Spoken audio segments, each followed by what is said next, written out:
Hello, everyone, and welcome to Techie. So today, we're diving into something that's quietly changing the game in AI. It's this open standard that's basically breaking down the walls between those super powerful AI models we hear about and, the real world. It's called the Model Context Protocol, or MCP for short. I mean, it's a pretty strange situation when you think about it, right? You've got this AI assistant that can compose a flawless sonnet, but ask it to read a simple file sitting right there on your desktop? No chance.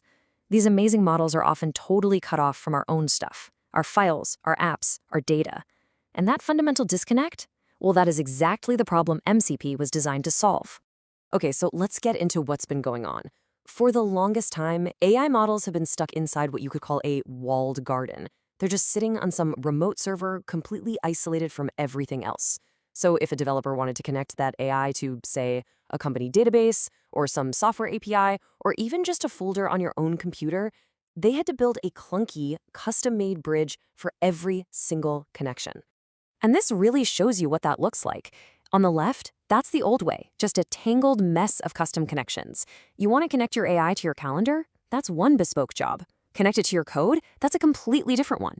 It was chaos, a super inefficient system that just was never going to scale. Now, people did try to solve this. We saw things like function calling pop up. And what that did was basically give the AI a very limited power to trigger a specific pre-programmed action. Think, go get the current weather. It was definitely a step in the right direction, for sure. But it was far from a universal fix.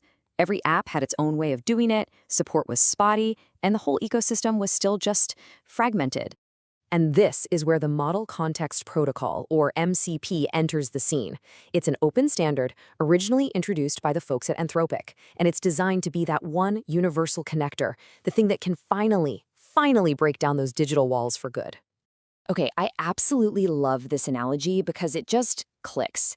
Think about USB-C, right? Before it, we had a dozen different chargers for everything. Now, we have one standard port for charging and data on pretty much all our devices.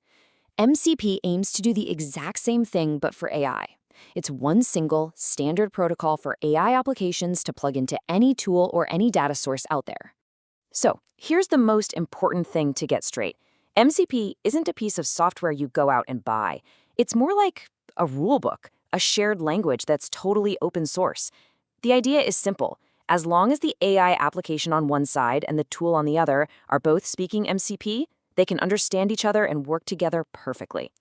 Okay, so how does this actually work under the hood? Let's take a look at the core architecture. And what's really cool is that it's a surprisingly elegant system built on a classic client-server model that a lot of developers out there will instantly recognize. So really, there are just three key players in this whole setup. First, you've got the host. That's the AI application you're actually using, like your chatbot or code editor. Then, inside the host, you have the client. Think of it as the manager whose job is to go out and find the tools it needs. And finally, you have the server. That's a separate program that's offering up a specific tool or skill, like the ability to access your files or talk to a database. And this diagram really brings it all together. Over on the left, you've got your AI apps. Those are the hosts. And on the right, you have this whole universe of different tools and data sources.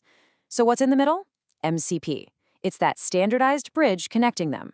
So instead of that tangled web we saw before, you get this one clean, universal protocol. Now, any app on the left can talk to any tool on the right. It sounds simple, but believe me, for interoperability, this is a total game changer. Right, and speaking of that universe of tools, this is where MCP stops being just a cool technical idea and starts getting really, really exciting. Let's see what this ecosystem looks like in action. Just imagine saying this to your AI. A simple request, right?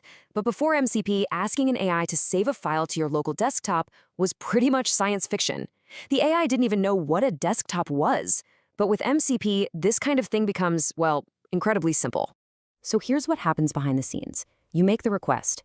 The AI host then uses MCP to look around and ask, hey, does anyone here have a file system tool? It finds a server that says, yep, I do. It then tells that server to write the file. And this part is absolutely crucial. Before it does anything, it asks you for permission. So it's powerful, but it's also designed to keep you in the driver's seat. And look, This is about so much more than just saving files. The MCP ecosystem is absolutely exploding. There are already thousands of community-built servers popping up that let your AI connect to pretty much anything you can think of. Your Slack channels, your GitHub repos, financial data, scientific databases. It is a true Cambrian explosion of new skills for AI. Okay, but with all this power and all this potential, you know what's coming next. It inevitably brings new responsibilities and, of course, new risks.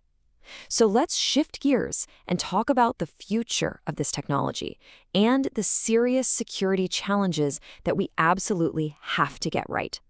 A lot of people are looking at this and thinking, could MCC be the foundation for a whole new app store, but for AI? Imagine a place where you can browse and install new skills or tools for your AI assistant just as easily as you install apps on your phone.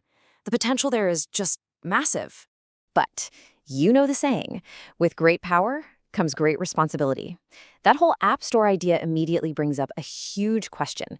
I mean, if we're about to give an AI the keys to our entire digital kingdom, our personal files, our company data, we have to talk about security. This opens up a whole new can of worms when it comes to risk. And really, this is the core challenge. Every single tool, every single connection you add is another potential way for things to go wrong. It's a new attack surface. For something like MCP to truly work and be adopted safely, security can't just be an add-on at the end. It has to be baked in from the very beginning. So, security researchers are already flagging some major threats we need to watch out for. You've got prompt injection. That's where a bad actor hides malicious instructions inside a harmless-looking document to trick the AI. Then there are malicious servers, which are pretty straightforward, untrusted community tools that are secretly designed to steal your data. There's also data leakage from servers that might read sensitive local files, and overprivileged tools that have way more permissions than they need. And one of the trickiest is tool chaining abuse, where someone tricks the AI into using a bunch of seemingly safe tools together to do something really nasty. So, to combat all of this, the MCP community is really focusing on 3 core safety principles. First, user consent. Nothing happens without you explicitly saying yes. Second, data privacy, which is a must. And third, the principle of least privilege. This is a huge concept in security, and it just means that any tool should only get the absolute minimum permissions it needs to do its job and not an inch more. So, if there's one thing to take away from all of this, it's this. MCP gives us the universal plug. It's the standard way to connect things.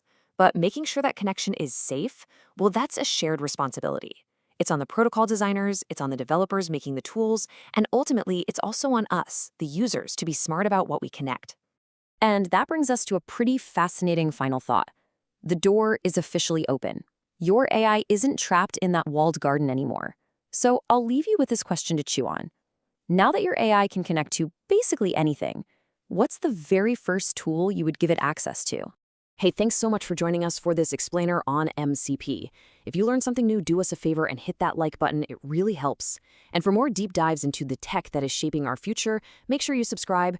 We would absolutely love to hear your answer to that last question down in the comments. What's the first tool you'd give your AI? Let us know. Thanks again for watching, and we'll see you in the next one.